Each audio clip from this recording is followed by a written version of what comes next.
नमस्कार, मैं हूं आयुषी शर्मा और आप देख रहे हैं आंखें न्यूज 24।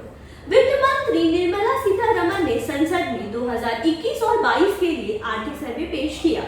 आर्थिक सर्वे में अनुमान लगाया गया है कि अगले वित्तीय वर्ष में देश की आर्थिक वृद्धि दर 8 से 8.5% के बीच रहेगी। देश में बीते 5 सालों में स्वास्थ्य पर सरकारी खर्च दोगुना हो गया है। वर्ष 2017-18 में यह खर्च 2,43,000 करोड़ रुपए था, जो वर्ष 2021-22 में दोगुना होकर 4,72,000 करोड़ रुपए हो गया है। यह खर्च हमारी कुल जीडीपी का 2.1% है। पहले यह 1.4% था। वित्त मंत्री निर्मला सीतारमण ने संसद में 2021-22 के लिए आर्थिक सर्वेक्षण पेश किया, जिसमें ये जानकारी दी गई है। आर्थिक सर्वे में अनुमान लगाया गया है कि देश की अर्थव्यवस्था अगले वित्त वर्ष में 8 से 8.5% की रफ्तार से बढ़ेगी। साथ ही महंगाई दर भी काबू में रहने की उम्मीद जताई गई है। आर्थिक सर्वे के अनुसार वित्त वर्ष 2022 में आर्थिक वृद्धि का लक्ष्य तभी हासिल हो सकता है जब कोई महामारी संबंधी आर्थिक व्यवधान नहीं आए। साथ ही कहा गया है कि मॉनसून सामान्य रहेगा और कच्चे तेल की कीमतें $70 से $75 प्रति बैरल के दायरे में रहेंगी। सरकार का मानना है कि तेज टीकाकरण और आपूर्ति व्यवस्था में सुधारों के साथ ही अर्थव्यवस्था भविष्य की चुनौतियों से निपटने के लिए तैयार है। वित्त मंत्रालय के आर्थिक सर्वे में ये अनुमान लगाया गया है कि मौजूदा वित्तीय वर्ष में आर्थिक वृद्धि दर 9.2% रहेगी। आर्थिक सर्वेक्षण पेश करते हुए वित्त मंत्री निर्मला सीतारमण ने कहा कि अन्य सेवा प्रदाता नियमों में ढील और दूरसंचार क्षेत्रों में सुधारों सहित विभिन्न नीतिगत कदमों से आईटी सेवा क्षेत्र की वृद्धि को प्रोत्साहन मिलेगा और बड़ी संख्या में रोजगार के मौके तैयार होंगे। वहीं नए मुख्य आर्थिक सलाहकार वी अनंत नागेश्वरन ने कहा कि सरकार ने ज़रूरी क्षेत्रों को सहारा देने की आवश्यकता पर फोकस किया है, जबकि प्रधान आर्थिक सलाहकार संजीव सान्याल ने कहा कि भारत की रणनीति अब आयात आधारित नहीं रहेगी बल्कि आत्मनिर्भरता की तरफ बढ़ेगी। भारत $630 अरब से अधिक के विदेशी मुद्रा भंडार और हालात से निपटने के लिए पर्याप्त नीतिगत गुंजाइश होने से फेडरल रिजर्व समेत विदेशी केंद्रीय बैंकों के मौद्रिक नीति के कदमों का बखूबी सामना कर सकता है।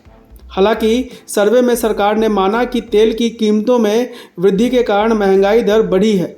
वित्तीय वर्ष 2019 में अप्रैल से दिसंबर में महंगाई बढ़ने की मुख्य वजह खाद्य उत्पादों का महंगा होना था। 2021-22 की समान अवधि में ईंधन की कीमतों में वृद्धि के चलते महंगाई बढ़ी।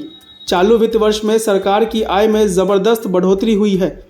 2020 की तुलना में चालू वित्तीय वर्ष में सरकार की आय में 64.9% की वृद्धि दर्ज की गई है। संसद के पटल पर पेश आर्थिक सर्वे में बिहार के लिए भी अच्छी खबर है। सर्वे के अनुसार कोरोना के प्रहार के बाद भी बिहार ने अपनी अर्थव्यवस्था की रफ्तार को थमने नहीं दिया। जहां पड़ोसी राज्य झारखंड समेत देश के कई बड़े बड़े राज्यों की जीडीपी और प्रति व्यक्ति आय घटी है, वहीं बिहार की जीडीपी और प्रति व्यक्ति आय में इजाफा हुआ है। कोरोना काल में भी बिहार की अर्थव्यवस्था में उछाल के कारण बिहार के प्रति व्यक्ति आय की औसत सालाना आमदनी 1221 रुपये बढ़ गई है। पहली लहर के बाद दूसरे प्रदेशों से वापस लौटे मजदूरों ने फिर से काम वाले ठिकानों पर जाकर बिहार की आर्थिक स्थिति को बेहतर करने में बड़ी भूमिका निभाई है। इसके अलावा राज्य सरकार की ओर से संरचनागत परियोजनाओं पर किए गए खर्च ने भी राज्य की अर्थव्यवस्था को गिरने से बचाने में महत्वपूर्ण भूमिका अदा की है। इसके कारण बिहार की अर्थव्यवस्था धीमी गति से ही सही लेकिन आगे की ओर बढ़ी है।